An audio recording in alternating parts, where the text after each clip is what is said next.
Yun, magandang tanghali po ng Thursday sa ating lahat. So ano po ba ang isang common na problem na na-encounter ng mga magmamanok ngayong summer season? So ang common po ngayon ay yung heat stress. May papansinin po natin yung mga manok natin yan po. Bukang-buka po yung mga bibig nila. So yun po yung way nila para mailabas po yung init sa katawan nila since hindi naman po sila kagaya ng humans na may sweat glands. Ayan po. Yun po yung way nila para mailabas po yung init.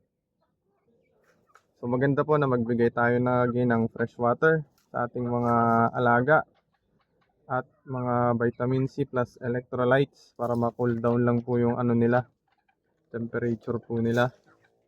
So pwede rin po na magbawas din muna tayo ng pakain during mainit na oras. Mag-extend na lang po tayo ng feeding hour natin o yung sinasabi kong night feeding para hindi rin po may stress ang ating mga alaga. So yun lamang po. Maraming salamat po.